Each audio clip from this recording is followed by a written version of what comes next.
Namo tassa bhagavato arahato samma sambuddhassa. Namo tassa bhagavato arahato samma sambuddhassa. Namo tassa bhagavato arahato samma sambuddhassa.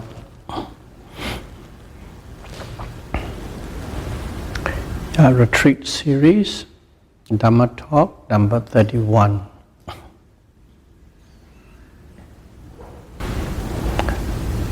Let's see how what we are practicing, as the Buddha has taught, the process, a brief summary of the process we are practicing. It is said, Dhamma is profound and it is hard to see. Okay? Whenever you hear or you read the word see, what it means is it's the direct experiential understanding. That's what it means by see. Dhamma is profound and it is hard or difficult to see. It is true. It is hard and difficult to see if the opposite dhammas are predominating in one's life. And what are the opposite dhamma? Opposite dhammas are kilesa, mental defilements, lobha, dosa, and moha, greed, aversion, and uncertainty. If they are predominant, then you will never see the Dhamma.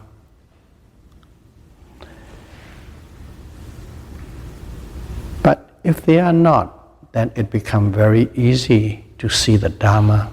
So that is a direct correlation between the two. So Dhamma, the Buddha's teaching in general we say, or for us more precisely what we are practicing, how can we understand the Dhamma? How can we see the Dhamma?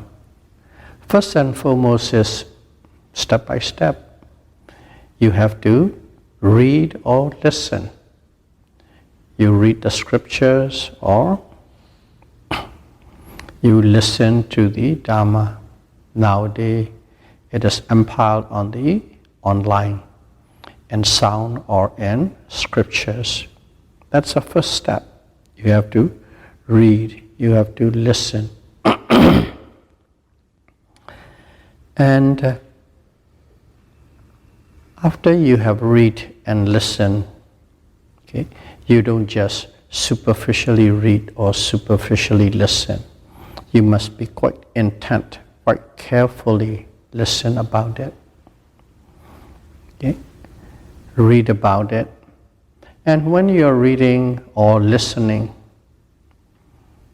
to the Dhamma lectures or Dhamma talks, it's also important that you are listening from someone who you have confidence in, who you have respect in. If you do not have respect and confidence in the person, even though you are listening the same Dhamma, it will not affect you that much. So that is the second step. Read, listen. You must have respect to the author who wrote it, or you must have confidence in the person who is delivering it. And if that's so, it becomes more effective. The Dhammas become more effective in you. And once you have listened carefully, read carefully, then of course your confidence or faith or saddha increase in the Dhamma, which means you have faith and confidence is increased in the Buddha. Step by step, reading the Dhamma, listening the Dhamma, having confidence in the teacher, and eventually it goes right to the confidence of faith in the Buddha. Those are the step by step you have to go through. And if you have confidence and faith in the Buddha, automatically his teachings come in line. And as we are the practitioner, it is directly related to the practice. We must have confidence and faith in the practice that we are doing. Only then that Dhamma, that practice will be effective for you. These are seems like little things, but they are very important.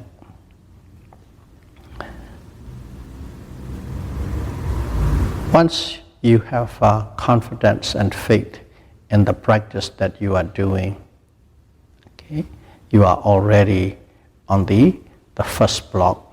You are on the phase ready to go. And in here to see the Dhamma, it is very important to practice correctly or the correct method, because there are so many methods. Even under Buddhism, there are so many methods, so many techniques, so many meditation techniques, and so on. Regardless, whatever practice that you are following, whatever method of meditation you are following to overcome the kilesa, the enemy, the opposite Dhamma. Regardless what, you can approach, you can use anything you want to overcome the kilesa. In other words, to have the freedom from the kilesa. Eventually, there's always one Dhamma that's come to. You might be practicing samatha meditation and you have attained 8 jhana, 9 jhana, the highest level. Regardless, eventually you have to come down, come out of the jhana, and then practice what? Satipatthana, mindfulness. You have to practice mindfulness. If you do not observe the mind, if you do not observe the matter, nama and rupa, if you do not observe feelings, if you do not observe Dhamma, regardless, you would never see the Dhamma. Okay. But to be able to reach to that level, you need to have a purity of mind. And among all the methods, how to purify your mind, mindfulness, sati, is the best method. Because sati you can apply at all time. So to speak, 24 hours a day, 7 days a week. Whether you are sitting, or whether you're walking, or whether you are moving about and doing things. In all 4 postures, you can apply this method, mindfulness. And if you achieve the purity of mind through mindfulness, in other words, 24/7, every second of the day, then that kind of purity of mind will give you the freedom from kilesa, and then insight into the true nature of Dhamma, or the mind and matter. So that's a brief step, but it's the process that one needs to go through. And if you have that clarity, doesn't matter what method you are practicing, understand that way, and then eventually it always comes back down to the observation of mind and matter. Without that observation, without observing the full foundation of mindfulness, you cannot see the true Dhamma. So in here, what is it? Buddha's teaching Dhamma. And also in one way, you can use that word, sutta. Sutta is also great collections of discourses taught by the Buddha. Okay, sutta. Just use the word sutta. What is sutta means? Sutta literally means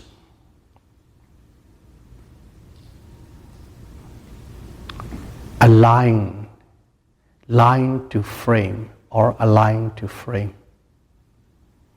In other words, let's say you are writing a letter. If you do not have lines on your pages, the letters you wrote might go a little up, a little down, slant, upward, downward, up and down. It's never straight, but if you have a line, automatically everything will be just perfectly parallel. Okay? Everything in sync. That's what a line means. A frame. Frame is also something that keeps everything, okay, within the boundary. So that is what sutta means, a line or a frame. Or even it will use the one ropes that is tied around the raft. In the olden days, you drifted down the woods or bamboos down the river. You have to tie it up nicely and neatly with ropes. That tying of the ropes around the raft in straight and great orderly fashion, that is sutta. So in other words, sutta is a frame or a discipline to follow, or it is a method or technique to follow with ease so that one can achieve a set objective. That's what sutta means. That's what discourse means. Okay? It is the discipline or method or technique, a frame, a line of a practice so that one can follow with ease, step by step, and achieve the required objective. Discourse, sutta, that's what it is. So that's why it is very important for us. The Buddha has set down exactly with precision, step by step, without skipping anything. You cannot find any loophole or a weak point. He taught us exactly how to practice. And it is very important for us to walk that line straight and narrow, precisely. And if you do exactly as is being taught, you will achieve your objective with ease and with the shortest amount of time. That's what sutta is.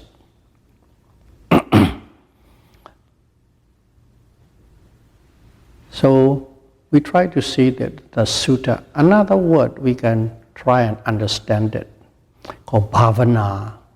Okay, we always know what is that. Dana, Sila, Bhavana. Dana, Sila, Bhavana. The three pillars of Buddhism: generosity, morality, and mental development or mental culture, bhavana. So, what is bhavana? Bhavana is a set of dhammas that one needs to develop. A set of dhamma that one needs to develop. That's what bhavana is. Okay? Abhavana, that is totally opposite of bhavana. You are not developing. You let it go astray, dispersed. Abhavana. Bhavana and abhavana. So a set of dhamma that one needs to develop. And what is that set of bhavana or Dhamma that one needs to develop? We all know that. The Eightfold Noble Path. Those are the Dhamma, the 8 Dhamma that one needs to develop. Okay? One of the Four Noble Truth. Okay? Mega Sissa. Mega Sissa is the Dhamma that ones need to develop. And what is bhavana? Bhavana is mental development. So what is bhavana? Bhavana is developing the Eightfold Noble Truth. That's bhavana. And in here too, what is bhavana? You developed it. You multiplied it. Okay? You multiplied it again and again and again and again, repeatedly. That is bhavana. You repeatedly develop that. You multiplied it. You repeat it. You go countlessly, numerously, endlessly. That is bhavana. And in here, there's Buddha taught us one way in here. I think you have heard that before, because this whole retreat series Dhamma talk is based upon heedlessness and heedfulness. Okay? Pamada, heedlessness, and apamada, heedfulness. Buddha taught us under that word in many different ways. In other words, heedless, heedful is what? In essence, the same thing, mindful. Being mindful and not being mindful. But in a meaning sense, and the word meaning sense, the approach are different. Buddha taught us in many different ways so that it will touch everyone, because each one is touched by the different approaches, different touch, different words. It becomes most significant to that person.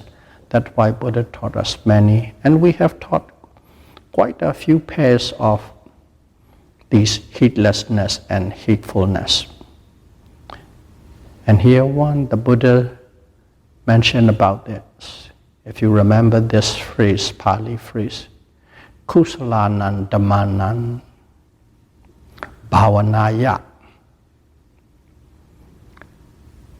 Abahulita Pamado. What it is when one is practicing to achieve, to attain the highest form of wholesomeness, the supreme wholesomeness. So it's set, the objective is set, not anything else. That person is practicing for the highest level of wholesomeness, kusala. Many levels of kusala. This one is the highest, the most supreme level of wholesomeness. That is the objective. And if one is practicing with that objective, okay, bhavanaya again, you are developing. Abahulita. Abahulita. Pamado. Pamado is heedless. If you are not doing repeatedly, innumerably countless number of observation or meditation, if you are not practicing repeatedly, if you have lost your repetition, if you are not doing observing countlessly, endlessly, numerously, then that person is called heedless. You might be practicing. You might be practicing for about 12 hours straight, non-stop. Great. But on the 13th hour you missed, then you become heedless. It's called heedless, not heedful. That much. because your objective is very high. You are practicing for the highest form of kusala, wholesomeness. So that's called abahulita. So opposite, what is opposite called bahuli? Bahuli. Abahuli is you have a break, a gap, a stop here, a stop there, looking here, looking there, taking it easy, not putting much effort. Those are the abahulita.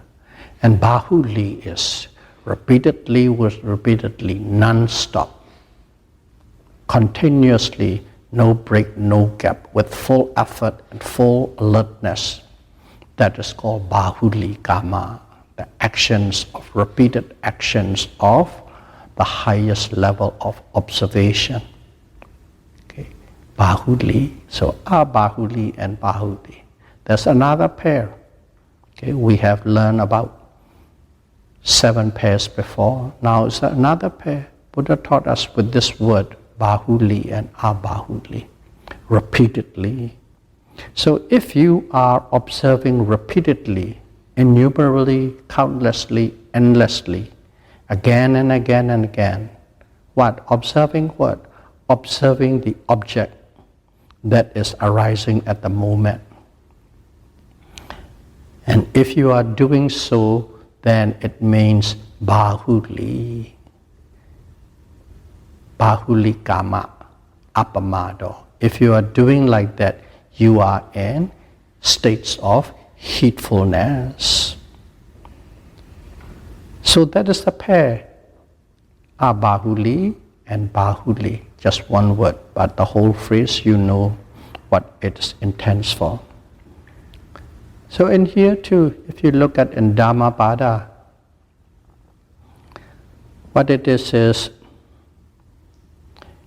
purity of mind. Okay. What is purity of mind?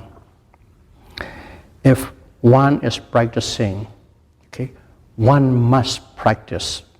Number one is one must practice to purify the mind. That is no if or but, must practice to purify the mind. That is number one. Number two, if you are practicing that way, you have to purify that state repeatedly again and again and again. That's the second stage. You have to do again and again. And when you are practicing to purify the mind repeatedly again and again, one cannot be lazy. One cannot be lazy. And also one must have a great desire to achieve the objective. And to achieve that objective, one must stay awake and alert. All step by step. Just like words, one word, one word, one word. They are very, very systematic. It tells you exactly what to do. It's only about 1 or 2 lines, but it carries a great significance. And if you are doing so, if you do that way, what happens? You will achieve happiness and peace. That's in the Dhammapada, just 2 lines, short. It gives you the whole procedure of what to do, and also it tells you the objective, the benefit, the goal. You will achieve happiness and peace. So in here, if you truly want a true happiness and true peace, you must repeat again and again and again. What? The process of purification of the mind. Whatever technique, whatever the process of purification of the mind must be repeated again and again and again. And if you do so, you will achieve happiness and peace. And of course, there are many methods, samatha method, and even an anapana methods, or this method or that method, 40 kinds of meditations, even under the Buddhist teaching. But among all of them, we all know the best way of purification of the mind, the most effective and efficient way is mindfulness. Mindfulness of the, in short, Dhamma and Rupa, mind and matter. If you do that technique, that is the most effective, efficient, and would achieve the result, okay, in the shortest amount of time. So in here, what it is, mindful.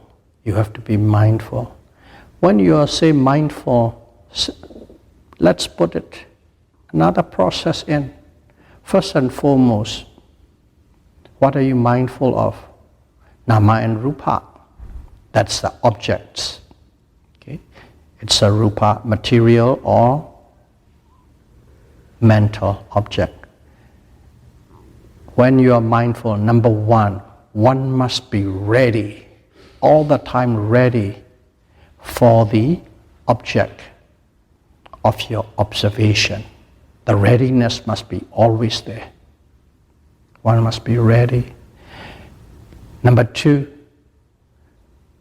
as soon as that object arises at that present current moment, you must face it. In other words, you are face to face with the object. That's important. First, you must be ready for the object. Secondly, you must always, all the time, face to face with the object. Number two. Number three, when you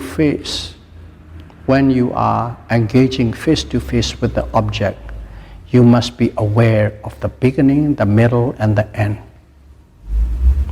That's number three. We just put it, the Buddhists put it, mindfulness in a very simplistic form and a practical form. Be ready. Go face to face and know the beginning, the middle, and the end. And to be able to do those three, to carry out these 3 points, one must be full of ardent effort. Okay? Viriya, you must apply great amount of energy. And if you have these 4 points, then you have mindfulness. That's sati, mindfulness. Because we are just putting up all together again and again under the name of bahuli, repeat it. And you must repeat this again and again and again. If you are ready for any objects, that means you are in the endless repetition, you're going on and on.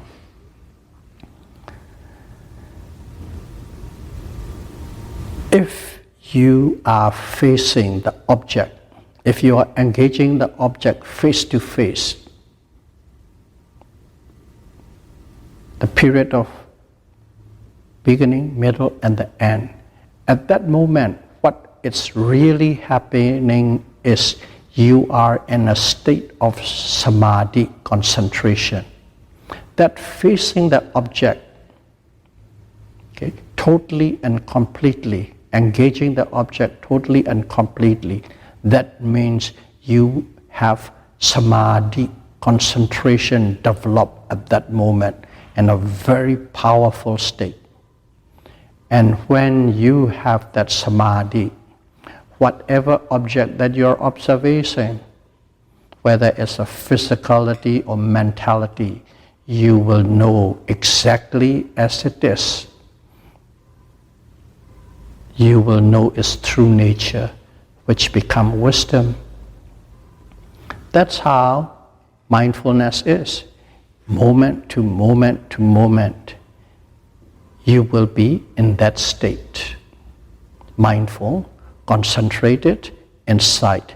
Mindful, concentrated, insight.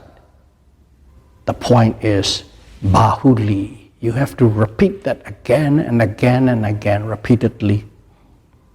Okay? If you do not repeat, what happens? Automatically there's a breakdown.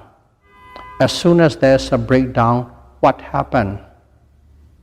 Kilesa, mental defilements, lobha, dosa, moha, they are there waiting a chance to arise. As soon as you break down, as soon as there's a gap, there is mental defilement arising. You are waging war on mental defilements. You're trying to get purity away from mental defilements. That's why how important this bahuli, the process of repeated observation, is how critical and important it is. So if you don't, they come in. But if you do, what happens? If you do means you are fully mindful, correctly mindful, sama, sati. If you are mindful, at that moment, if you are repeatedly observing, at that moment, a state of arekha arises. What is arekha? Arekha means it is protecting and guarding. Automatically, if you are face to face with that object from the beginning, middle, and the end, at that moment, you are being protected and guarded from what? From kilesa. So you are in the states of arekha, or protective state, or being guarded state. You have a protection. You have a security officer guarding for you. That's the first state. And if you have that, if you are being protected, and if you have been guarded, what happened? That is only for one moment, one observation. But if you can repeat that again, bahuli, again and again and again, in other words, you are being mindful and mindful again and again and again, you reach to a state of avarana. Avarana is a state of prevention. The other one was still guarded. Avarana is you have been prevented. Okay? Prevented from what? Prevented from the state where kilesa are arising. In other words, you have the prevention. You have antibiotics. No germs can come in. So, preventative nature is being done, but you must observe that repeatedly. Okay? First of all is protect and guard. If you can protect and guard, secondly, you will be prevented from the arising or attack of the kilesa, avarana. And if it is prevented, what happens? The snake state is enemies attacking, you're being protected by something somewhat, and then that protection is so strong, then you have prevented of any enemy's advance. That means you are secure and safe. The word is goti. Goti, secure and safe. Secure and safe from the enemy of kilesa. That's the third stage, goti. And when you have that goti, or secure and safe, if you are continuously, repeatedly, okay, safe and secure, what is it? You have the freedom, you are liberated. Freedom or liberated from what? From kilesa. Freedom or liberation, vimukti, step by step. First of all is arekha, protect and guard.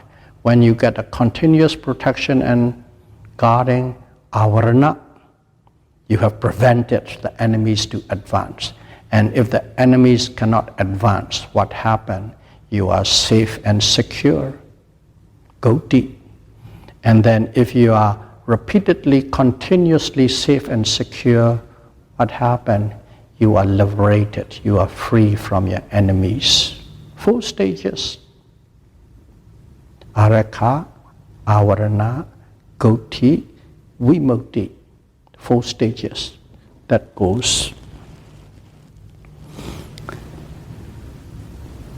When you are totally liberated, what happened? Freedom from, liberated from the enemy. The kingdom you are in is in a state of peace. That's how peace get it. Peace.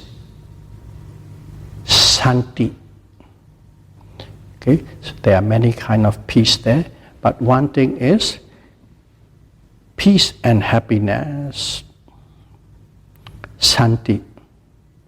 You get peace and happiness if you are liberated from the enemy, which is kilesa. And in here we need to know this santi. Okay, this peace, happiness and peace. What is this happiness and peace?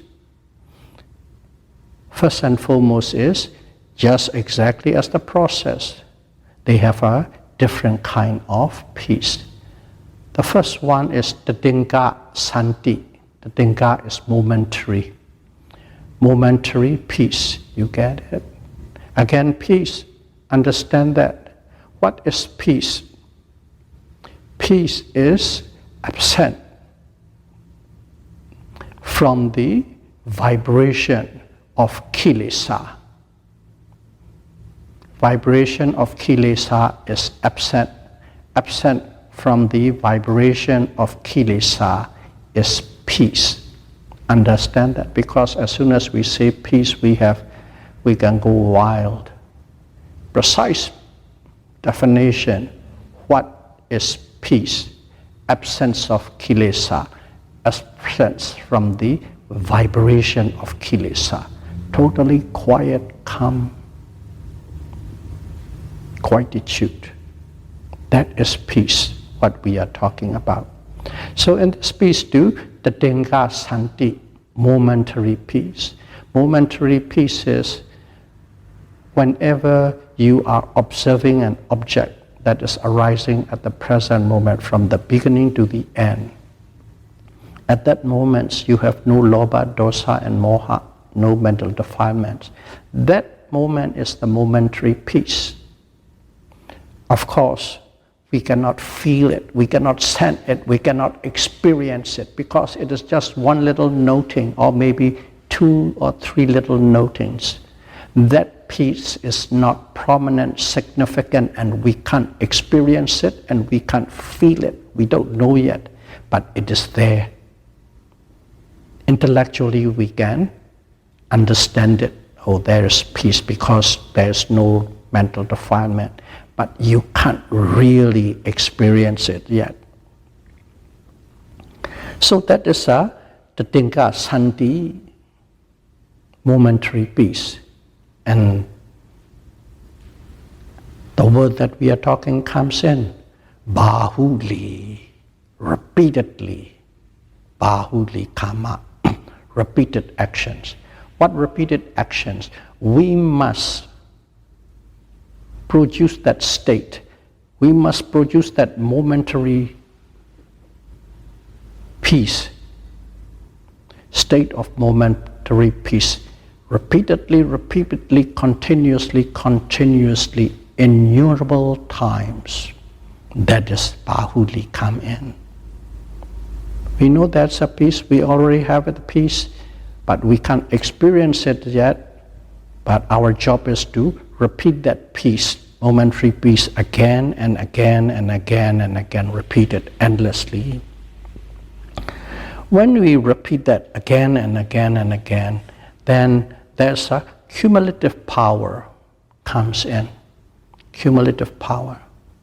Just like little raindrops, 1 drop, 2 drops, but after a while If it keeps on raining, the bucket is full. Just like that, this momentary peace, we repeat again, we repeat again, we repeat again, and when it becomes cumulative, then we can start feel and experience the nature of that peace what we are talking about. Okay. It's called Ajanta Santi. Ajanta Santi. When the momentary peace are repeated many times, endless time, it reached to a stage of another type of peace called Ajanta Santi. Ajanta Santi is a peace in which you cannot feel any vibration of mental defilements. For that whole stretch, you do not feel any vibration, any dispersion, any disturbance of mental defilements. You reach that Ajanta Santi. And when you reach that Ajanta Santi, you can really feel and experience that peace.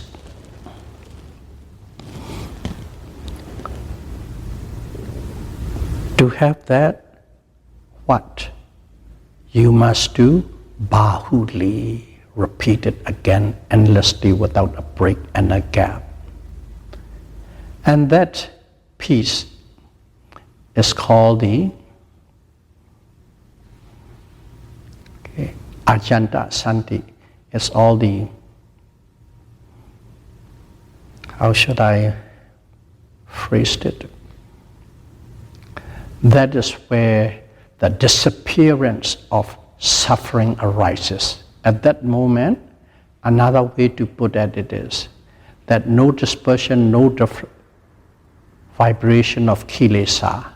It is where there is the disappearance of both physical and mental suffering ceased at that moment, at that duration, extended time of period. They call it the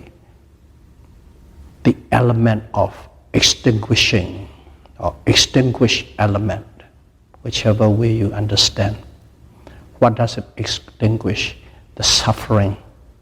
What does it extinguish? Mental defilements. It is totally extinguished. And that is Ajanta Santi. Santi is the peace. So in here, if you get the Ajanta Santi, peace, that is the objective that we are aiming for. You can even right here, right now, for a period of time, 15 minutes, 30 minutes, 1 hour, you can experience that peace. Or you can call it Nibbana, where mind and matter cease to exist. When suffering exists, means mind and matter cease to exist. What is suffering? Suffering is nama and rupa. Okay? The way I'm presenting is we are weaving through everything what we have taught, connecting from one words to the other, one step to the other, one process to the other.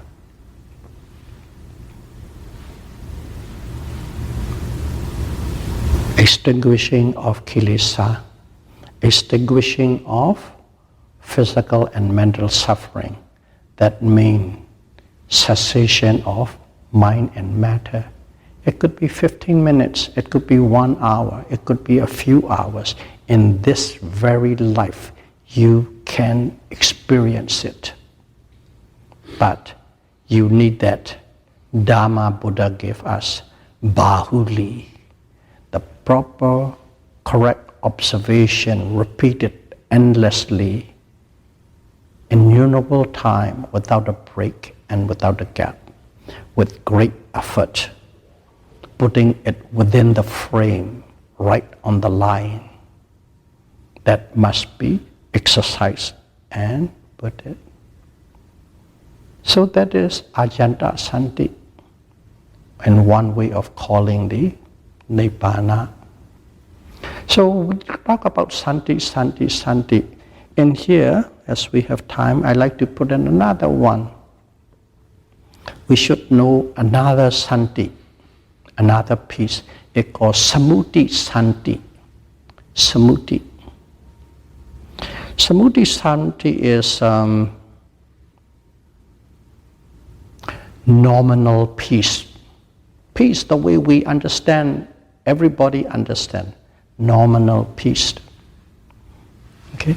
It's a nominal peace. The peace we understand is, this peace, you don't need a method, you don't need a practice, this peace is.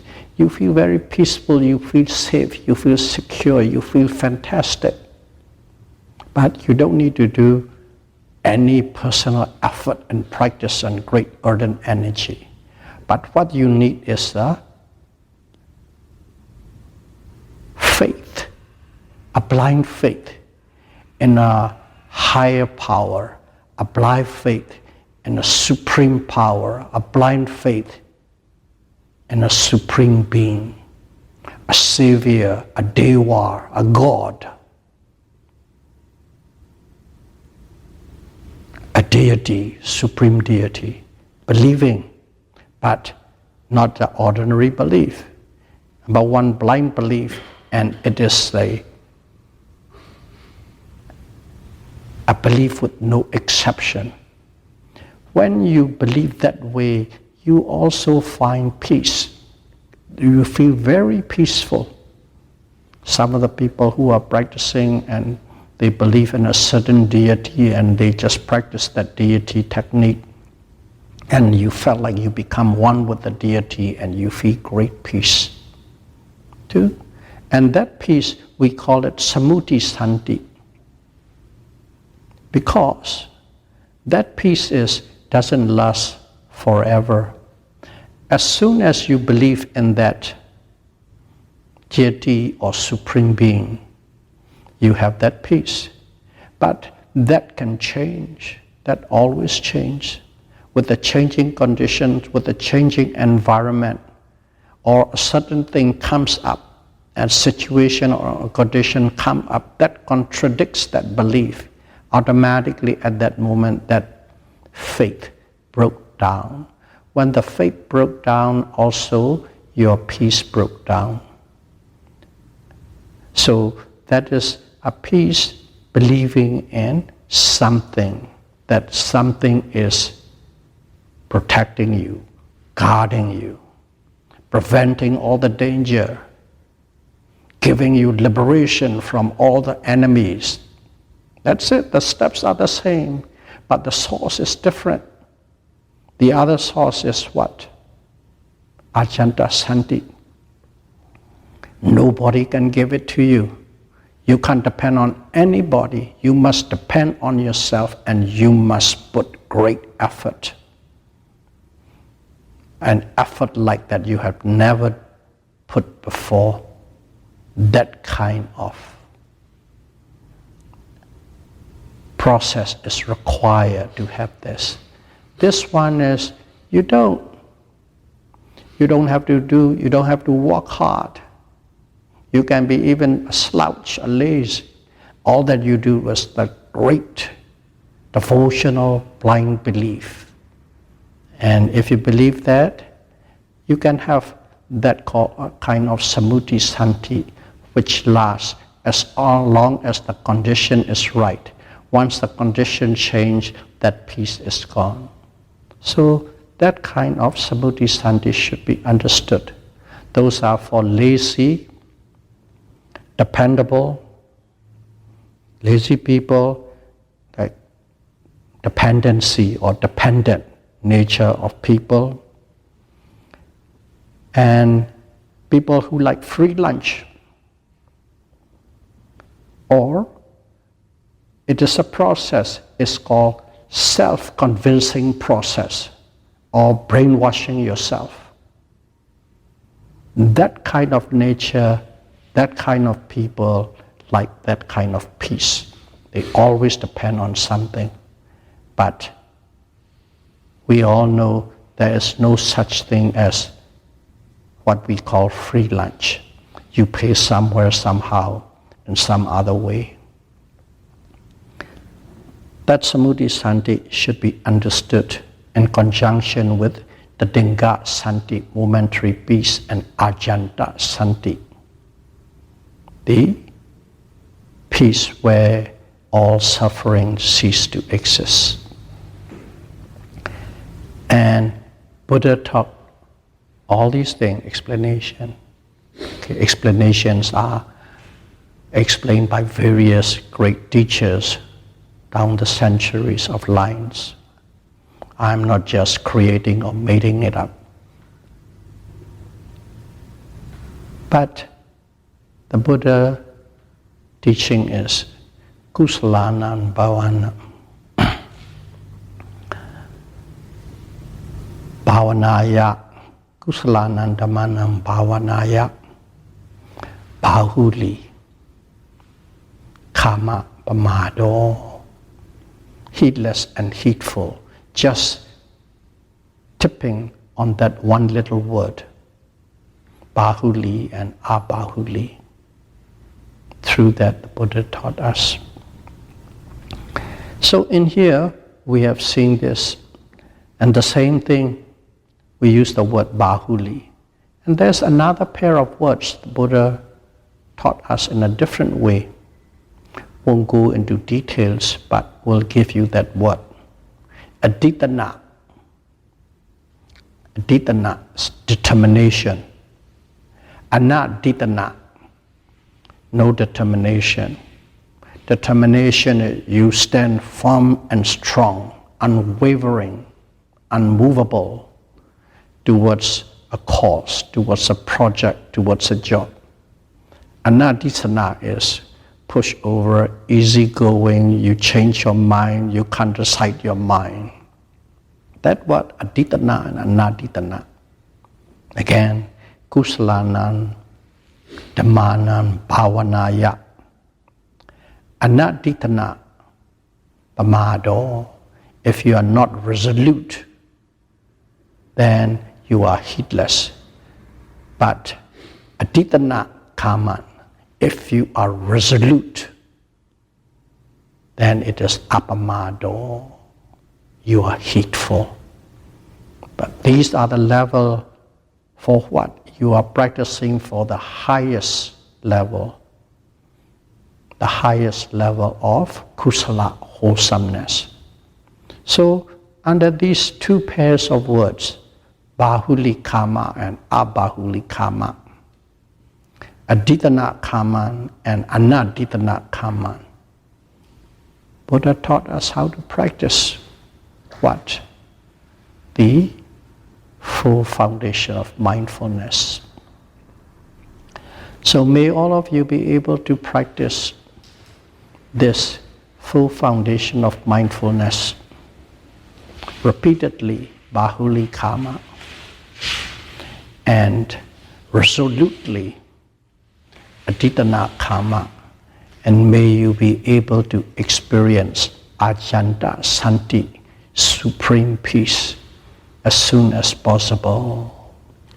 Sadhu, sadhu, sadhu.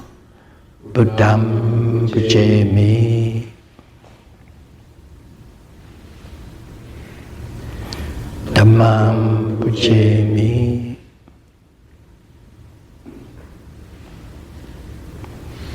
Sangham Pujami.